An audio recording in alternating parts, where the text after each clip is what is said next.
इस पाठ का अभ्यास शुरू करते हैं। पहला प्रश्न, सर्वान श्लोकान सस्वरम गायत। सभी श्लोकों को सस्वर गाइए। तो जिस भी पाठ में श्लोक आते हैं उन श्लोक को आप गाने का अभ्यास कीजिए, अपनी धुन बनाइए उनकी।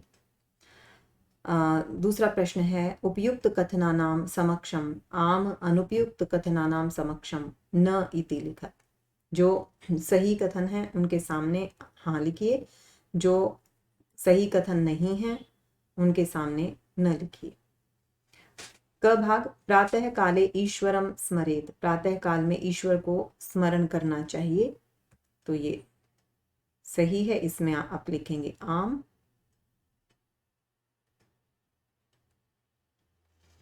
अनृतम ब्रूयात, झूठ बोलना चाहिए, तो ये सही नहीं है, अनुपयुक्त है, तो लिखेंगे न। मनसा श्रेष्ठ जनम सेवेत, जो श्रेष्ठ जन है मन से उनकी सेवा करनी चाहिए, ये सही है, ये आया है पाठ में, तो आम। मित्रेण कलहम कृत्वा जनः सुखी भवति। मित्र से कलह करके मनुष्य सुखी होता है, न, ये अनुपयुक्त कथन है। श्वः कार्यम अद्य कुर्वीत, आने वाले कल में जो कार्य करना है उसको आज ही कर लेना चाहिए, तो ये सही है, तो ये लिखेंगे आम। एक्सरसाइज 3 देखिए, एक पदेन उत्तरत, एक पद में उत्तर दीजिए। क भाग, कह न प्रतीक्षते, कौन प्रतीक्षा नहीं करता है? मृत्यु।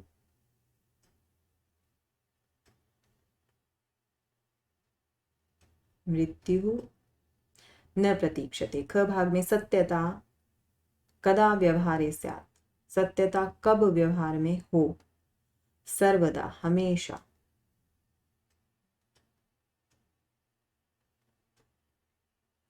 तीसरा है, किम ब्रूयात, क्या बोलना चाहिए?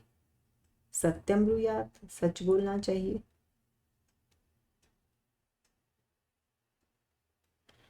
घ भाग, केन सह कलहम कृत्वा नरः सुखी न भवेत्, किसके साथ कलह करके मनुष्य सुखी नहीं होता है? मित्रेण, मित्र के साथ।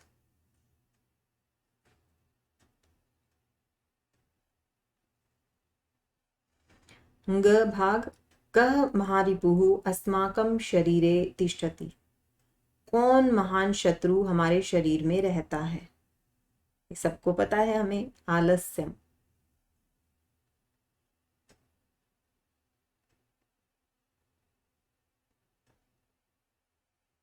आलस्यम। एक्सरसाइज 4, रेखांकित पदानि आधृत्य प्रश्न निर्माणम कुरुत।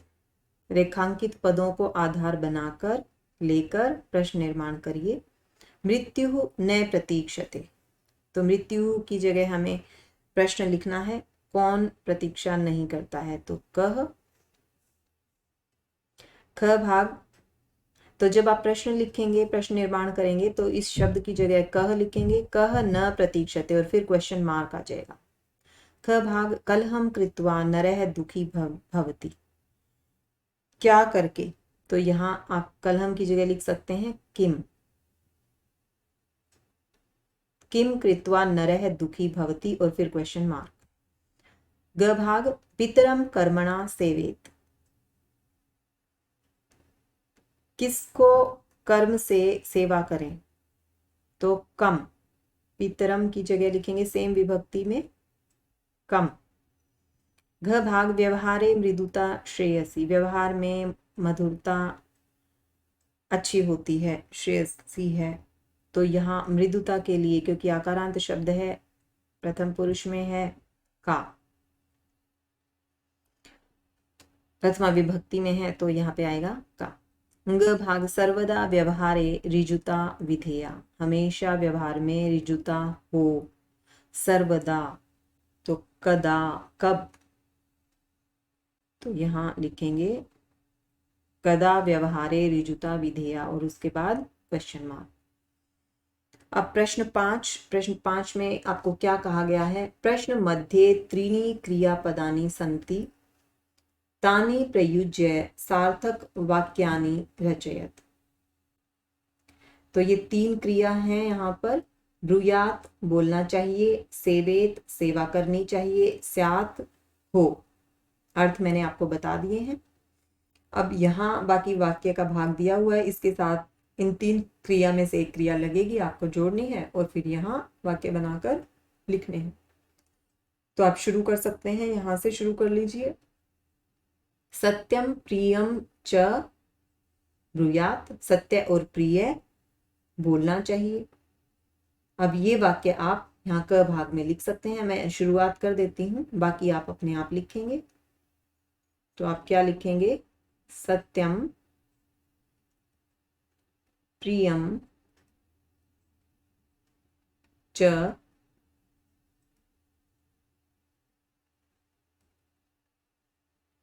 ब्रूयात।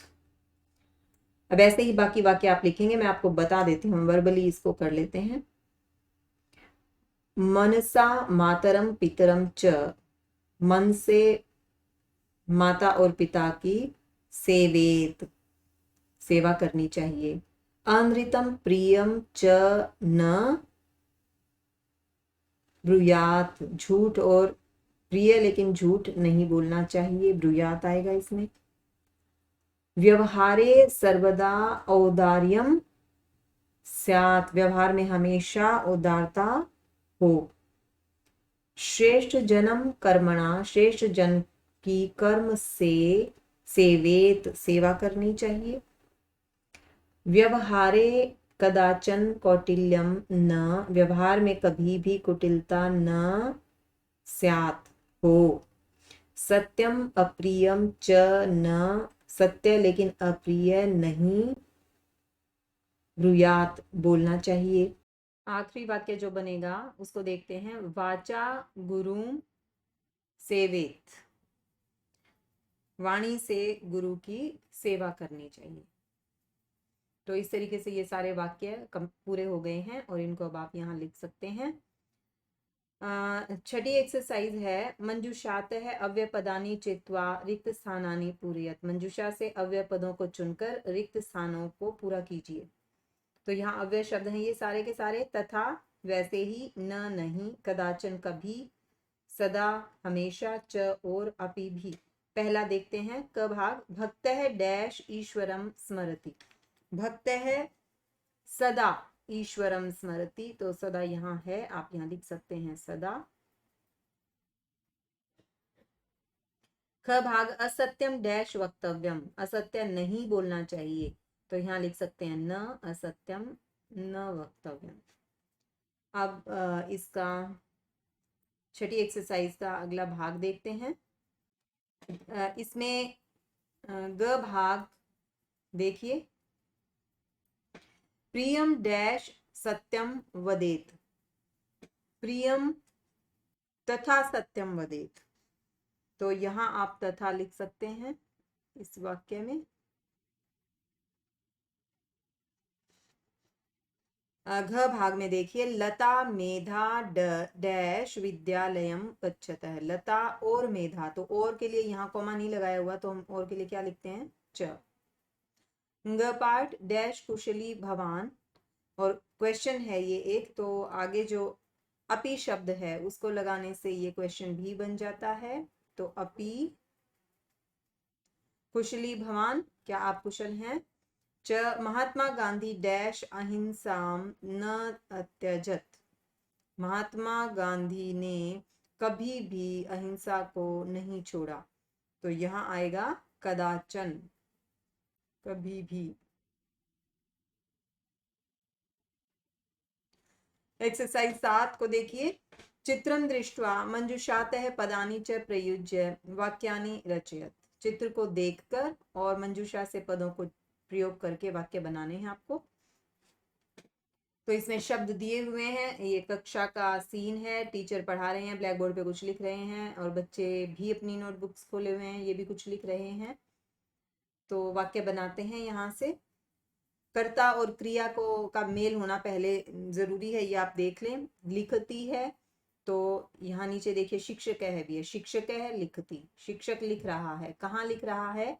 श्याम पट्टे। तो एक वाक्य ये आराम से बन जाएगा आपका। पहला वाक्य शिक्षक है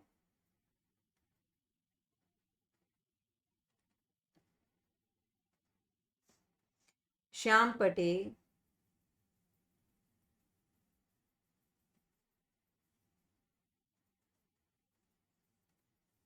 लिखती।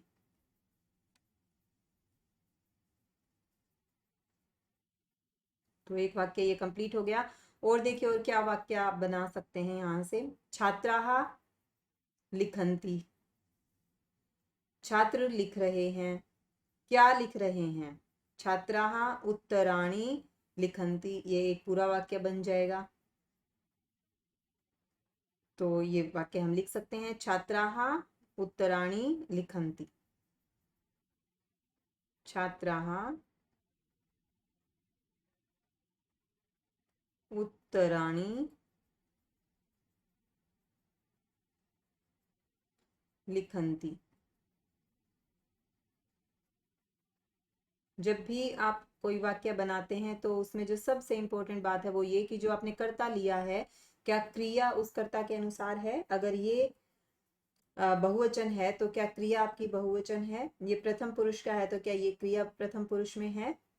तो ये आपका रहा दूसरा वाक्य। अब तीसरा वाक्य आप देखिए क्या लिख सकते हैं।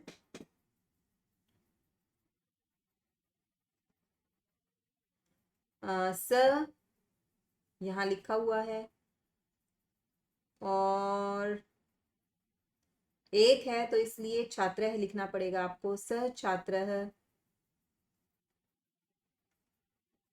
पुस्तिकायां प्रश्नम लिखति। आप ये भी वाक्य बना सकते हैं। स छात्रः पुस्तिकायां प्रश्नम लिखति, ये बिल्कुल ठीक है ये वाक्य। या लिखती नहीं लिखना तो आप पठती लिख सकते हैं, वो आपके ऊपर है, आप कितने अलग अलग तरह से वाक्य बना सकते हैं। तो एक और वाक्य आप बना सकते हैं। स छात्रः पुस्तिकायां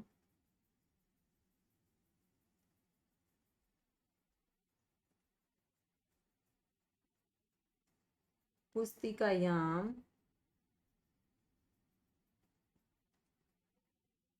प्रश्नम पठती लिख दीजिए। एक क्रिया अलग भी हो जाएगी, बार बार लिखती नहीं लिखेंगे। तो यहाँ कर्ता के अनुसार क्रिया है, ये अब हमें देखना है। अब और वाक्य क्या बना सकते हैं। कक्षायाम शब्द है, इसको भी हम प्रयोग कर सकते हैं। ते को प्रयोग कर सकते हैं। तो ते छात्राः कक्षायाम तिष्ठन्ति, कक्षा में बैठे हैं। तो ये भी वाक्य बन जाएगा। ते छात्राः, वे सब छात्र कक्षायाम